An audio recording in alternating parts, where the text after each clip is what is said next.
We are live. Good morning. Good morning. Good morning. Good morning. It is Lady Victoria here with Victoria School of Etiquette, where we offer a solution to all of your etiquette dilemmas. I am your etiquette educator, and I am broadcasting you live from the special place in my heart because I care about you and your manners. Listen, it's Tidbit Tuesday on today, and I am live across all of my social media platforms on this morning, and I want to thank you for joining the broadcast. Listen, on Tidbit Tuesdays, we usually share a little bit of information, what I call a tidbit of information with you that you may or may not be aware of. If you are, that's great.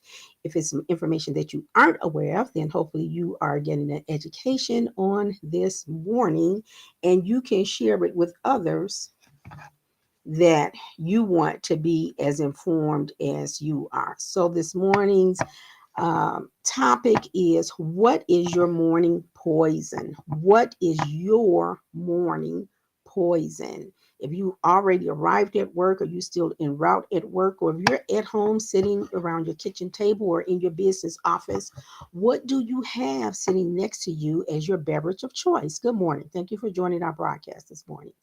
What is your select beverage of choice, and why is that your select beverage of choice? Do you have that every single morning? Is it something that you can do without? Check my volume here. Is it something that you have to have every single morning? Is it your kickstart in the head? Is that what gets you going in the morning? What is it? I want to talk about it a little bit this morning because we know that so many people drink coffee. I used to be a coffee drinker, but I am no longer a coffee drinker. Every once in a while, I'll have a crave for a little bit of coffee. And after a few sips, I realize that I can no longer consume it. I can no longer comfortably consume the regular standard 6 to 8 ounces of coffee every morning. Um, so I don't. I don't put myself through the misery of the headache, the throbbing temples, and all that, me having a cup of coffee, how it affects my body. I no longer put myself through that trauma every morning. So I have chosen another drink as my beverage of choice, typically every single morning. Um, okay, it's saying here that I cannot post across some of my social media platforms. So if you're watching from one of my other pages and you are putting notes in the comment section and I don't respond to them, it's because I don't see it. It is because I can't see it. Okay, so they're over on YouTube. I see that it is showing up there. Let me see, and is also showing up on my etiquette page. Okay, so that's great that it's showing up in those two places. So if you are responding over there, good morning. Thank you for joining my broadcast this morning. If you're responding on those platforms and I do not respond to your comment here, then I will respond to it after the show. If you are on my regular page, it doesn't appear that my comments are showing up over there. So um, if they're not showing up on my regular page, then, and you're putting comments in, then I definitely will go over there and respond to them after this show. So, what is your beverage of choice? I think I have listed beans, leaves, protein, um, and I think I also have juice on there. So when I'm talking about beans, we know that we're referring to coffee beans because that's what coffee is made out of. Coffee is made from coffee beans. Tea is made from tea leaves. And protein is also a ground up, oftentimes, it might be a ground up bean, and then your juices, unless it's a natural juice with no additives in it, it does have additional sugars in it. Coffee, caffeine, protein shakes, and the energy drinks, those all have caffeine in them. And we know that. We know that it has caffeine, and we know that caffeine is a stimulant that is used to get the body going. It affects It's a drug, a stimulant drug, which means that it speeds up the messages traveling between the brain and the body. And caffeine is found in seeds, nuts, and leaves of a number of different plants. Okay, we already know that. But I'm getting at the caffeine and the effect that it can have on the body. Knowing that it is found in, we know that it is found in the Arabica beans, Coffea arabica bean that's used for coffee. The theocynesis is used for tea. I also had soft drinks on there. Cola acuminata. I think I'm pronouncing that correctly. Cola acuminata, used as a nut or a tea in soft drinks. And the theobroma cacao, used in cocoa and hot chocolate. The Paulinina cupana, used as a guarana in snack bars and energy drinks. All of these seeds, nuts, or leaves come from different plants, but they're in a lot of the things that we drink every morning. The drug caffeine is not regulated. The U.S. Drug Administration and the Alcohol and Drug Foundation allows it to be in the coffee, in the tea, in the energy drink, and in the other things that it's in. It also shows up in chocolate. Sometimes it shows up even in ice cream. Caffeine may show up in ice cream because if you're eating chocolate ice cream, it does have caffeine in it. It oftentimes will have caffeine in it. And so when you drink your coffee, different people have different reactions to it. And they say, oh, coffee keeps me awake all day. It helps me get my morning going. I can't exist without having my morning cup of coffee. So you have your coffee, but it's the caffeine that's in it. And even when you're drinking decaffeinated coffee, it has a very, very small amount of coffee in it. Usually average, it's about 3% of caffeine that's in your caffeine free coffee. It's like alcohol when people say, oh, well, I drink alcohol, but I'm not really drinking because I'm drinking a non alcoholic beverage. Even a non alcoholic beverage can have up to 5%. Some of them might have a little bit more. It might be as high as 12% alcohol in a non alcoholic beverage. So when we're consuming our liquids, are we paying attention to what's in there? And then do you know the various effects that it can have on your body? How it affects your brain, how it affects your central nervous system, and then how that affects the activity that you exhibit or the behaviors that you exhibit while it is still in your body, while it's coursing through. So for the coffee drinkers that drink coffee all day long, the more you drink it, of course, the more you're getting the stimulant. And so that's why you feel so pumped throughout the day when you're drinking it, even with tea. Now, as I stated earlier, I don't really drink coffee that much. I don't drink coffee. I'm not a coffee drinker. Um, but if I decide that I'm going to have like half a cup of coffee, I can't even get through half a cup because I can feel the stimulation immediately just from the coffee. And then if you're adding sugar to it, the sugar or the sweetener that you're adding to it also aids in the caffeine, and it aids in the stimulation of your brain and how that is working and how it is affecting your body. The messages that's traveling between your brain and your body. Adding sugar to your drink aids with the effectiveness of the caffeine or the way that the caffeine is affecting your body. I hope that makes sense to you.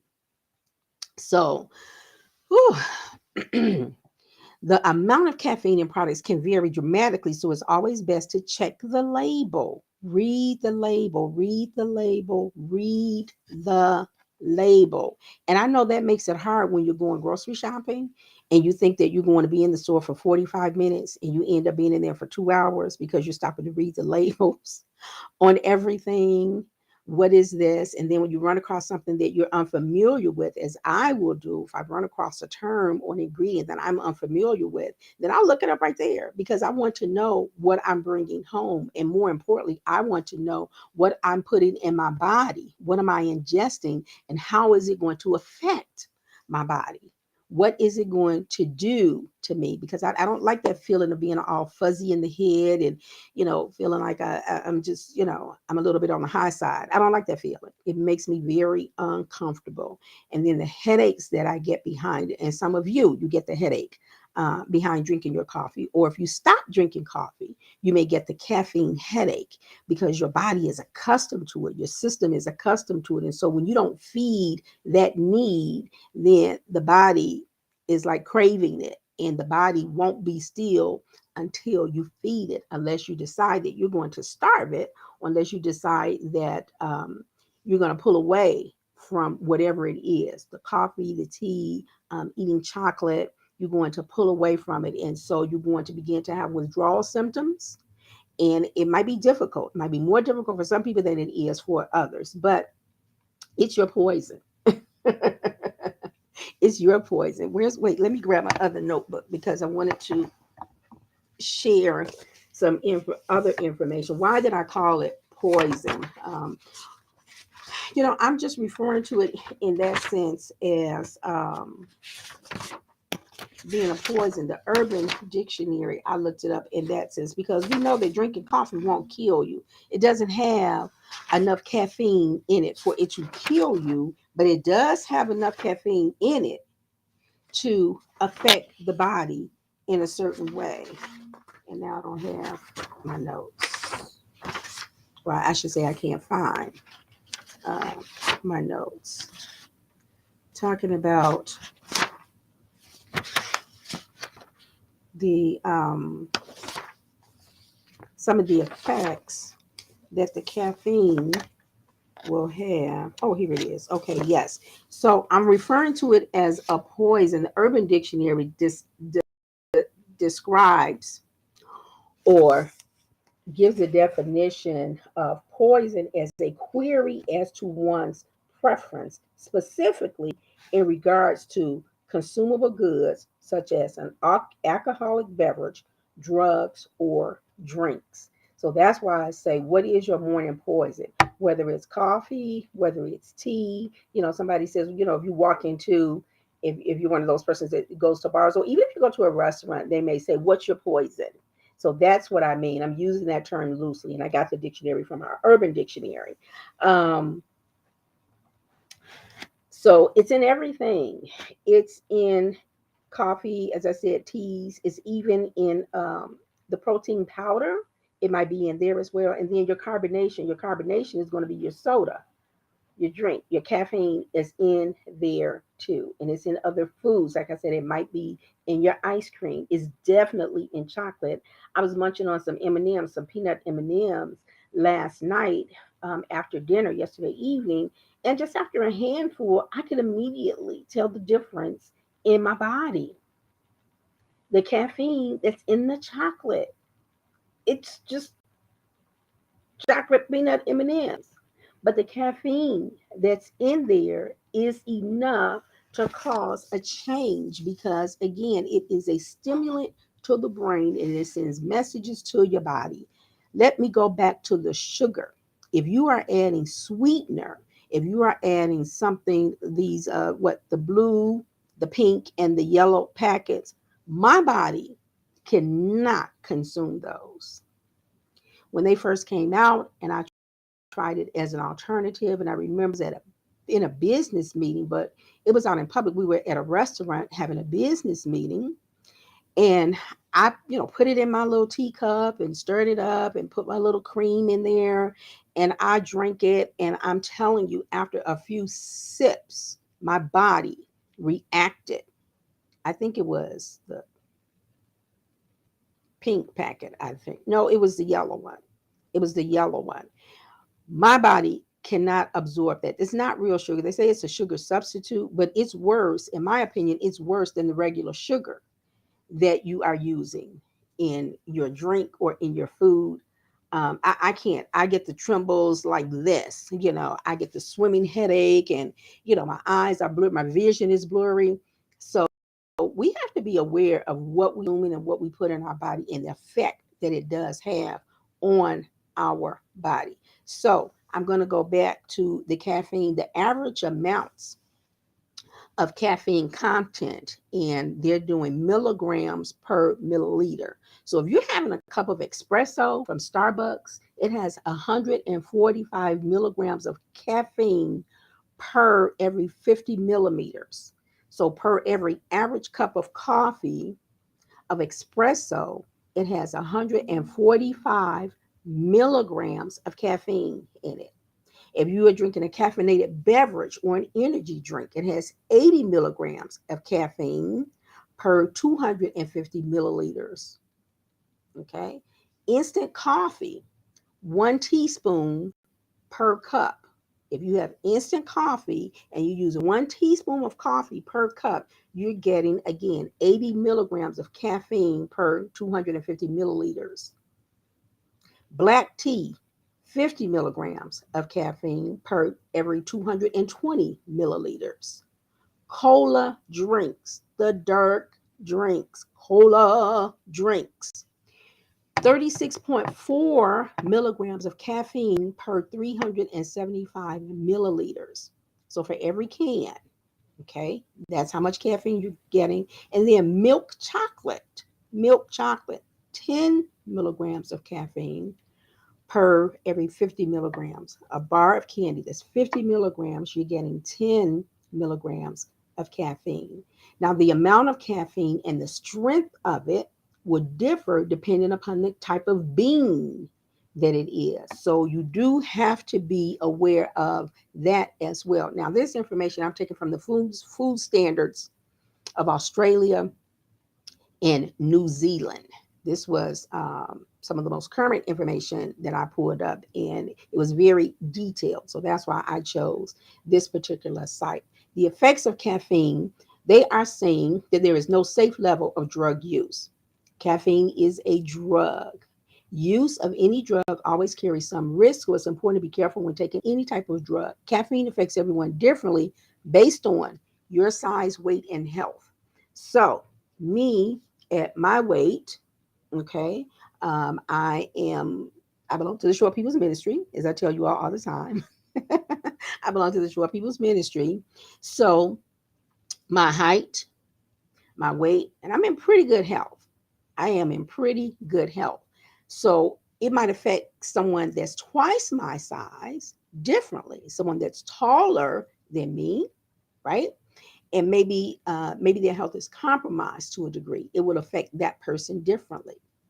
It also affects you if you are accustomed to taking caffeine regularly or if you are not.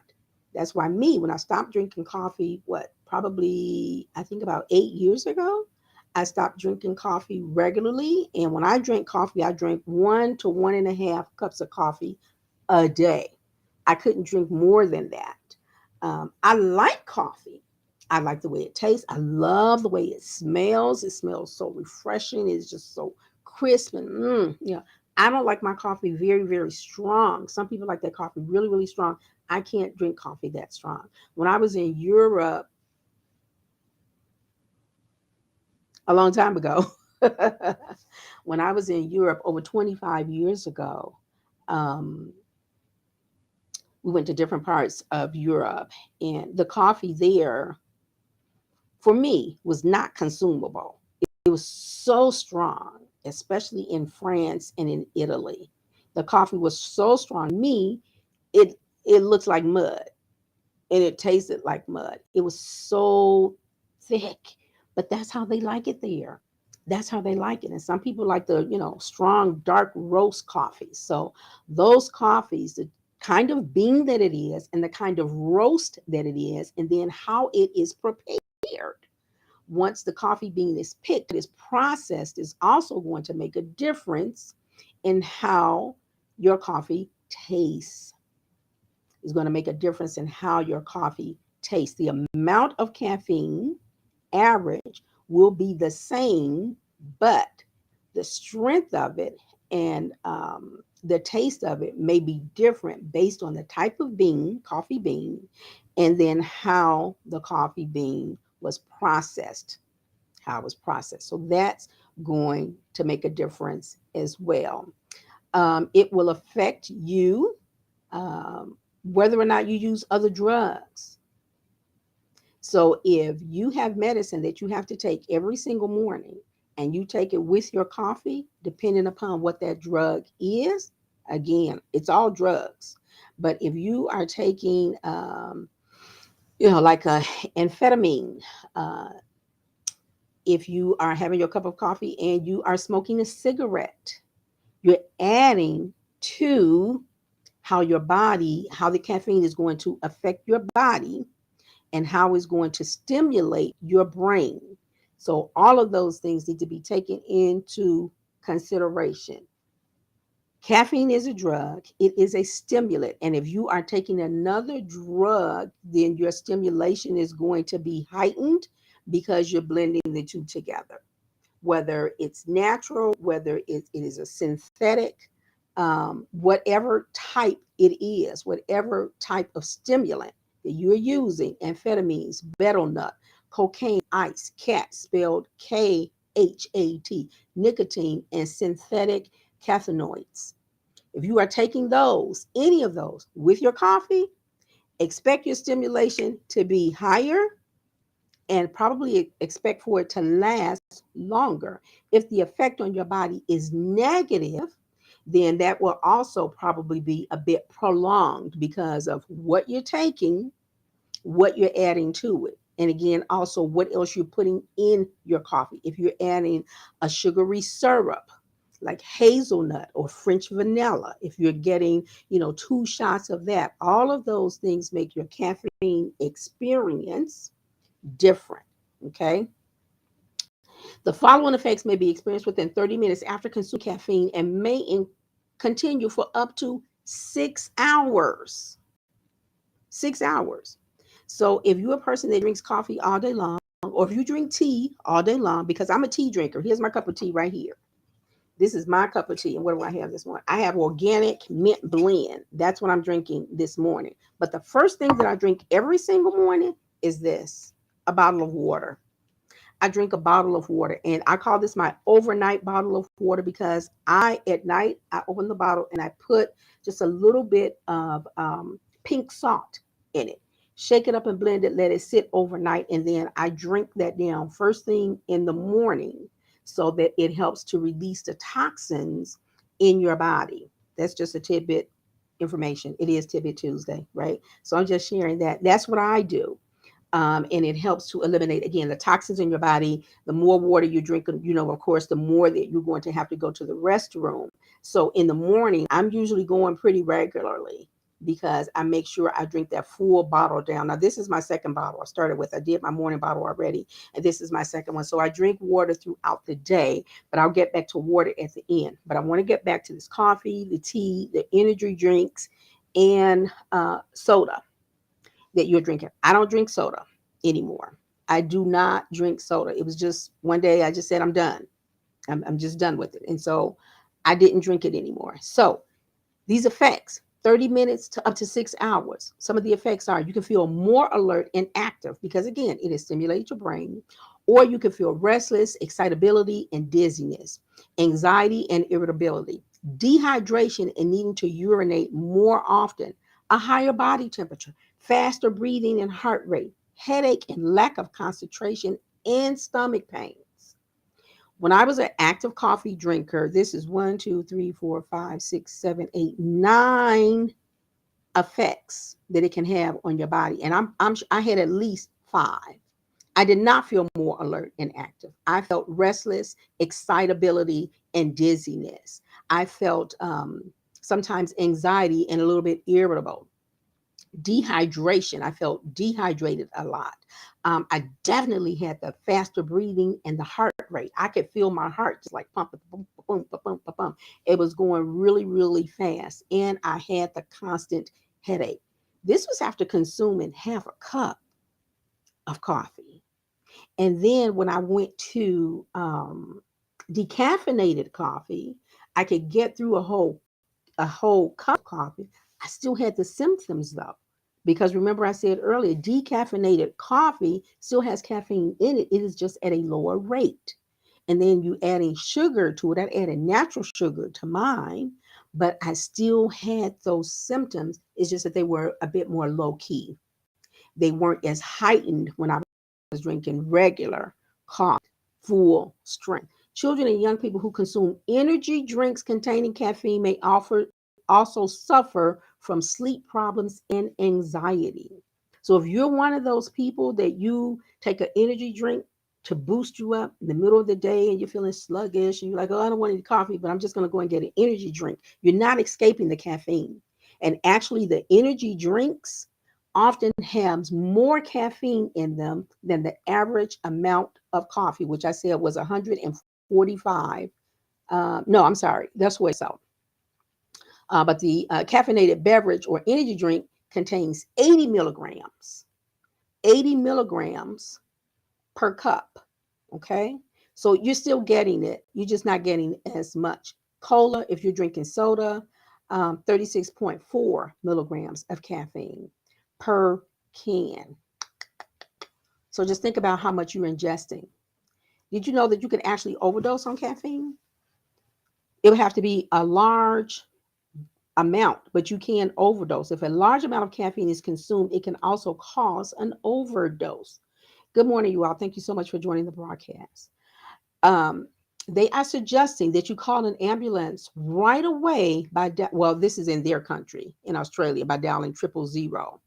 If you experience any of the following effects, if you consume caffeine and all of a sudden you're having tremors, nausea and vomiting, pain, diarrhea, rapid breathing, nervousness, anxiety, irritability and agitation, very fast and irregular heartbeat, confusion and panic attack, and seizures. That's a lot of caffeine to consume for it to affect your body that way. But this is why it is important that we know these things. And especially as you begin to age, the body changes, and again, it affects your central nervous system as well. So you want to be aware. They're saying that it is unlikely that a toxic amount of caffeine can be consumed from caffeinated beverages alone. However, large doses of caffeine are dangerous, and there have been deaths from people consuming caffeine in tablet or powder form. Again, that takes me back to your protein shakes. Your protein is ground up. It is caffeine in your protein powder that you're using. Check the label, read the label, find out how much is in it. Okay.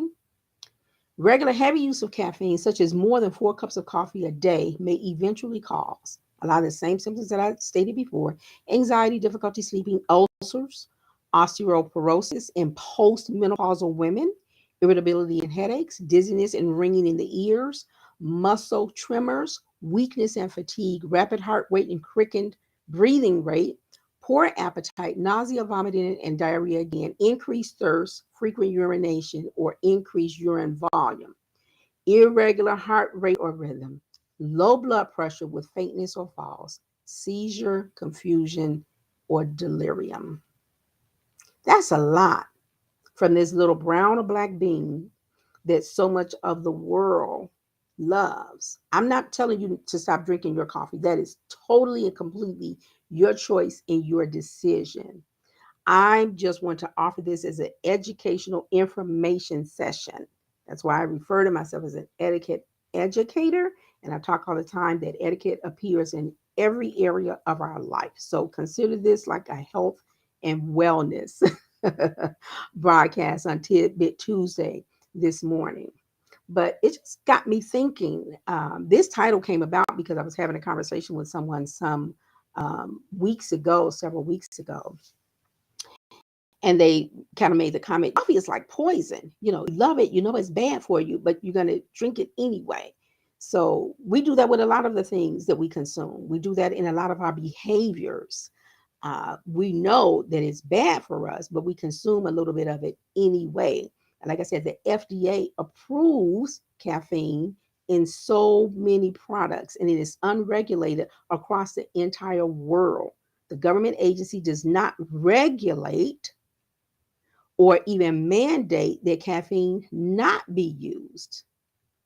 It is used in a lot of things, not just our beverages, but also in other foods. Read the labels, in especially in chocolate, in candy. Read the labels and see if caffeine is in there. Hot chocolate. I don't like instant hot chocolate. It just doesn't taste good. So I used to make my own hot chocolate, and I still do from time to time. But I can't drink hot chocolate every single day. As much as I love it, I cannot drink it. I get the headache. I mean, within 10 minutes, usually 15 minutes, I'll say 15 minutes of drinking it, I start to get the headache. And I know exactly what it is. I'm like, but I love this. So I'm just going to try and finish it. But no, I don't do that anymore. I stopped doing that several months ago because I know that it's not good for my health. So we want to take good care of our temples, right? If we take good care of our temple will take good care of us. So if we watch what we eat, if we watch what we're consuming and how much of it we're consuming, and whether or not we're exercising, whether or not that we're drinking enough liquids, water to push those toxins out of our body, even if you're not exercising, if you're just getting up and moving every day, stretching, if you're sedentary, if you sit down a lot, at your job, if you're in front of the computer a lot at your job, then make some adjustments. Just get up every hour or so, every couple of hours, and do some stretches. Do some arm stretches. You can do neck stretches. You do the ones like this where you go over and you hold it for 5 or 10 seconds and you come back to a standing position, and then you go to the other side and you do too. But you want to be able to stretch and move your muscles and your joints so that they don't um oh gosh, I can't think of the word that I want to use, but you want to move your muscles and your joints so that they don't atrophy. That's the word I'm looking for, that they don't become atrophied. And a lot of times when we have stiffness and soreness in our muscles and in our joints, it's because simply we're not moving enough, and we're probably not getting enough water. Those things can cause your muscles to atrophy, and you don't have to be of a middle age or later age for that to happen to you. You can be in your 20s and experience that. So if you're sitting down all of the time, you're sitting down for most of your workday and you are staring at a screen, this is a sidebar of information. Get the blue glasses. That's going to help to take care of the glare, because eventually over time that also affects your vision. So you always want to be in the best health that you can be for your body. So pay attention. Your body begins to talk to you after a while. I know now if I sit for long periods of time, my hip is going to start hurting on the left side. And then when I go to stand up, my hip says, I'm not going with you. Mm-mm. I'm comfortable right here, just where I am. And so now I know that I can't sit for long periods of time. I have to get up and move, stretch. Go for a 5-minute walk. You don't necessarily have to go outside. If you're at work, walk around your building. Just go up and down the flight of stairs. Do that for a little bit. If you're at home, just get up and walk around your apartment. You know, there are little things that we can do. There are little things that we can do to become better stewards over our tempo.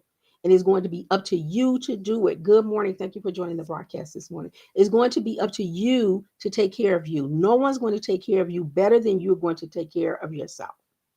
And so the things that we know that we crave, and we know that it isn't as healthy for us or it's not as good for us as something else, you have to make a decision.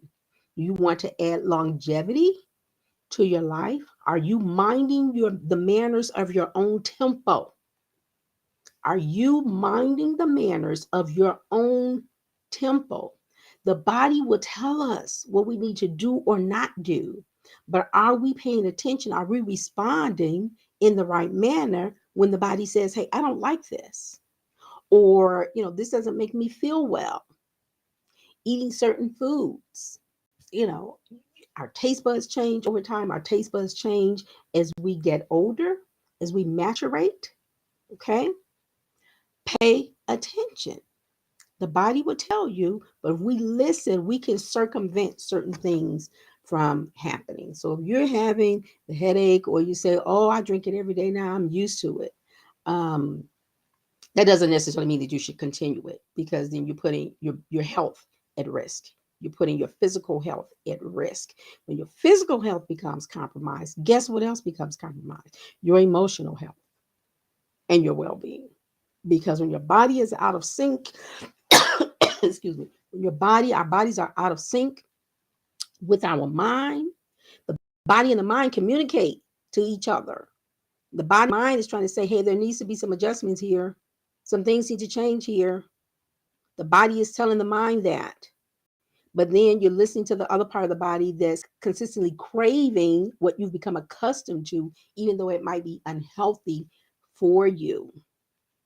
Try something different. Try something different. Maybe you feel like that, you can endure it. Maybe you feel like that you can't give it up. Pardon me. Or that you shouldn't give it up. That you just can't. Pardon me, my throat was getting dry. See, my body said, listen, you need some water. Coughing. So when the body talks, we have to respond in kind and respond in a way that's going to be beneficial and advantageous to your physical, mental, and emotional health. One thing being out of sync could throw so many other things out of sync. So I really just wanted to share that information with you. I'm going to wrap up in just a few minutes. I talked a little bit earlier about using caffeine with other drugs. Caffeine and alcohol put strain on the body and can mask alcohol's sedative effects, such as falling asleep, leading to drinking more, risk-taking behavior, and increased alcohol-related harms. Good morning, Rashonda. Thank you, lady, for joining. So again, we just want to be mindful of drinking whatever your caffeine is, your coffee, your tea, or whatever, adding other drug stimulants to it at the same time. Caffeine and other psychoactive drugs. The effects of caffeine may increase the effects of other psychoactive drugs. It also has a potential to interact with over-the-counter and prescribed medications. So when you go to the doctor and you get a prescription, hey, just throw it out there and say, well, you know what? I'm an active coffee drinker. I average, 3 to 4 cups of coffee a day. How is that going to interact with this drug? Because he may not ask you if you drink coffee. He may or may not. He or she may or may not. They probably ask you if you smoke, because we just don't know sometimes the effects that all of these medicines, when you're combining them together, they'll ask you certain things. But just throw that out there and let them know that you drink coffee regularly or you drink tea regularly. I remember years ago, I don't like ice cream, but my favorite brand of ice cream was Breyers, and I loved their Rocky Road ice cream. Oh, it was my go-to food, probably next to popcorn, because popcorn is my absolute favorite snack, and I can eat it every day. Anyway, I became addicted to Breyers Rocky Road ice cream. Rocky Road ice cream is chocolate, and then it had little chocolate little ribbons, going through the air. It had almonds or pecans in it. So it had nuts in it, and it was chocolate, and it was delicious. Oh my gosh, it was so good. But I could literally, I got into the place where I consumed it often. Became my dessert, my after dinner dessert regularly, not every day, but regularly enough until my body began to crave it. I mean, I could come home from work and I was like, I just got to have some Rocky Road ice cream, just a little bit. And I'd go in there and get a big tablespoon, just eat it right out of the container. Oh, it was so good. And I could feel the caffeine coursing through my body. I could feel, that rush feeling coming on. I didn't get headaches from it like I did with coffee, but it affected my body. And I was hyped up. I was ready to go. I could, if I had a bowl of ice cream before I went to bed at night, I was going to be up for a couple of hours. Now, coffee didn't have that same effect on me. It didn't keep me up. But that Rocky Road ice cream kept me up. And I had to make a decision. I said, I think I'm going to have to break up with you because you're causing me trauma. You're causing me trauma in my life and in my body. And I can't be going around thinking about Rocky Road ice cream, Rocky Road ice cream. I can't wait till I get home so I can have Rocky Road ice cream. So I had to break up. And I did. I broke up. with Briar's Rocky Road ice cream. And I haven't had any in years, in several years, because of the effect that it was having on my body. And it just made me feel uncomfortable that I was in that state of being, that my body was in that state of being for hours before I came down. Drinking water or anything didn't was not enough for me to get that caffeine out of my system. I just had to wait until it worked its way out on its own. So the withdrawals behind that, I had withdrawal symptoms. Woo! It says here, giving up caffeine after using it for a long time is challenging because the body has to get used to functioning without it. Withdrawal symptoms usually start within 12 to 24 hours after the last dose. The symptoms can last for around 2 to 7 days or even longer for people who consume a lot, like the person that was eating Rocky Road ice cream, started eating it every day. Shame on you, Victoria. But hey, that was my poison. The Rocky Road ice cream became my poison, and I did have withdrawal symptoms. I had the withdrawal symptoms. I was tired. It says you can have headaches, marked fatigue, or drowsiness. I was tired. I was falling asleep. I didn't have nausea. I did have a little bit of anxiety because I was, kind of like this, the tremors, and I'm trying to shake them off. I didn't have the sweating. I might have been depressed. Dysophoric, depressed mood, or irritability. I might have been a little bit depressed when I broke up with Rocky Road ice cream. I did have some of the difficulty concentrating. I remember having to say, come back, focus, focus, focus. I did not have the flu like symptoms, nausea, vomiting, or muscle pain or stiffness. That's breaking up with any stimulant. If you're on drugs that are a stimulant and you come off of them, usually your doctor will take you through a routine to sometimes slowly bring you off, knowing that that can be some of the side effects. So, again, information that I'm sharing, you take it and do what you feel is the best thing for you to do. But this is my health and wellness education here on Tidbit Tuesdays, again, where we share a little bit of information that you may or may not be aware of. And if you aren't, I hope that you have gained something this morning on this broadcast. And if you already know it and you find yourself in that cycle of, I cannot live without this, just recheck and find out if there's another way that you can balance out your lifestyle so that you can sometimes have the things that you like, but not to the point where it's going to affect your temple in a negative way. Okay, we're responsible for that. As believers, we're charged with taking care of our temple. This is just the outside, right? This is the outside. Thank you, Melissa. This is just the outside, right? This is just the covering, but our soul man resides. That's our inner man, that of us that's going to live forever.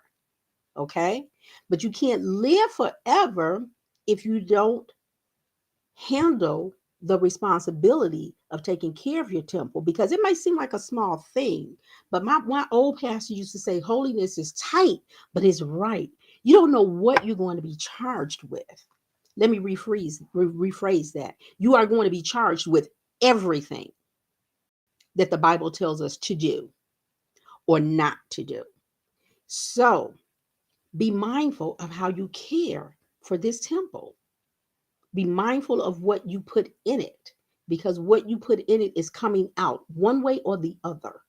Okay? It's going to come out as it normally would in elimination, one way or the other. We talk about elimination number one, elimination number two, but it also can come out in other ways, emotionally, in behavioral ways that aren't healthy. Stimulants. Alcohol is a stimulant. You already know when you overdrink, you drink too much, the body becomes drunk, the body becomes numb, the mind becomes numb, the mind sometimes becomes senseless. You lose focus and concentration. You know how to get home, but now you're drunk and you're driving and you don't know how to get home. or you miss the red, you don't see the red light, you fall asleep at the wheel. Good care of your temple. You're handling the charge irresponsibly. So when it's time for your soul man to take eternal rest, your choices and your behaviors have made the decision for you as to where you might take your rest forever. You can't get past forever. There's one way in this world, there's one way out. You can't get past. Nobody escapes the end. The babies don't escape it. The teenagers don't escape it. The good person that lived a healthy life, but never professed Christ, but didn't handle that charge responsibly either. You misappropriated your gift. Whatever it is, I didn't intend to go this way, but I am. So I'm going with the flow. Perhaps somebody needs to hear this. Take good care of your temple. This is just one thing. This is one thing in millions of thousands of things that we need to be aware of as believers, even to the non-believer. Don't you just want to be in good health? Don't you just want to be in good health? I don't want to be on a bunch of pills and meds and all of that. And I'll tell my doctors when they start taking, oh, this is wrong and you need to do this. Okay, I know they told you to tell me that in medical school, but here's what I'm going to do. Because if I think something's wrong, then I'm going to look it up. I'm not self-diagnosing myself, but I just want to be aware. And then when I go and they tell me, oh, is this, like high blood pressure. Let me just take that one as an example. High blood pressure. High blood pressure, taking pills and meds for high blood pressure, let me inform you, is not a cure. It's never going to cure you. The meds that they give you for high blood pressure actually masks, most of them, they mask the symptoms. So you think that you're getting better. And you find out later that you aren't. And so what's the go-to? Oh, let's readjust your meds. Your dose is too low. So we're going to up it by, 10 more milligrams. And then that doesn't work. And then they up it to 30. And then that doesn't work. And then they switch meds. And, you're on this vicious cycle of starting over again and again and again and again and again. And it does not cure you from diabetes. But let me tell you what I've experienced being pre-diabetic. You can lower your blood pressure. You can get your A1C to normal through diet and exercise. Those two things, diet and exercise, will get you there consistently. You don't need to be on meds. I looked my doctor in the face and I said, I'm not taking it. I know you have to write that prescription so you can put it in your notes. So write the prescription, put it in your notes, and then put in that the patient refused it. Because as the patient, you have the right to refuse it. You don't have to take the meds, but you also have a right to the best ethical knowledge that's out there and the best ethical treatment for you and your body. So take that. Don't be afraid to do your own research. Don't be afraid to tell your doctor, no, they're not God. They are not God. Some meds are good and they help. But for diabetes, most of what they're using, you're never going to get better. And oftentimes, again, it makes it worse. And I'm not talking from my experience because that wasn't my experience, because I did my research and I chose a different path and it worked for me. But for other people that I know that are diabetic and that have been on meds for years and have never gotten better, they went from lisinopril to metformin to whatever else and never got better. Never got better until they took it in their own hands and decided, I've been on these meds for 20 years and I'm tired. This was the story of two friends of mine. They had been on for a long time. And one friend said, I'm just tired. I'm going to talk to my doctor about slowly weaning me off. And they did that. His doctor was agreeable. And they took that journey together. And in about a year, maybe a little bit less, he came down to the point where he didn't need any meds at all. So do your own research, pray about it, ask the Holy Spirit, what should I do? What can I take naturally? Find you a wellness doctor, find a holistic doctor that's willing to work with you. My doctors knew, my team, my doctor and their team, they knew. They said, who's your appointment with today? Oh, Victoria DeBose. Oh, Do you want to go in and see her? They told me that later. Do you want to go in and see? Because she's gonna say no to everything. Hmm. But I'm in good health. My numbers are good, and I'm happy and I'm grateful for that. So that's my personal story. Thank you for listening to that portion of it. But thank you for being a part of this broadcast. And I ask you to please share, like the broadcast, and then share it across your social media platforms so that we can help spread the information. It's a wealth of information. I think oftentimes we don't do better because we don't know better.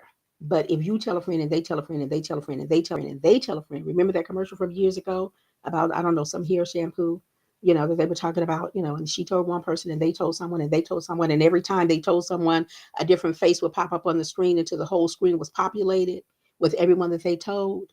I think it was VO5 or something like that, shampoo. So same principle. If I tell you and you tell someone and then they tell someone and then they tell someone and then they tell someone, we can help to get the word out, right? So again, this is Lady Victoria this morning. I am your Etiquette educator. Thank you so much for being a part of my broadcast on this morning. I appreciate you, and I appreciate you being an active participant. For those of you that might watch the broadcast later, thank you so very, very much. Good morning. Welcome. Oh, that's my thing. Oh, I don't. My screen keeps populating, saying the same thing over and over. This is great information, and thank you. Oh, Melissa, you are quite welcome. You are quite welcome, lady. I enjoyed your post on Indeed that you put up the other day. That was very educational and informative. Thank you for sharing that. So this is how we help to take care of one another. So ladies, gents, and some of you were watching in silence, thank you so much. Again, you all go about having a wonderful day. If the Lord wills and says the same, I'll be back tomorrow with What About Wednesdays edition. It'll be a different topic. But until then, you all have a blessed day, and I'll see you the next time. Bye for now.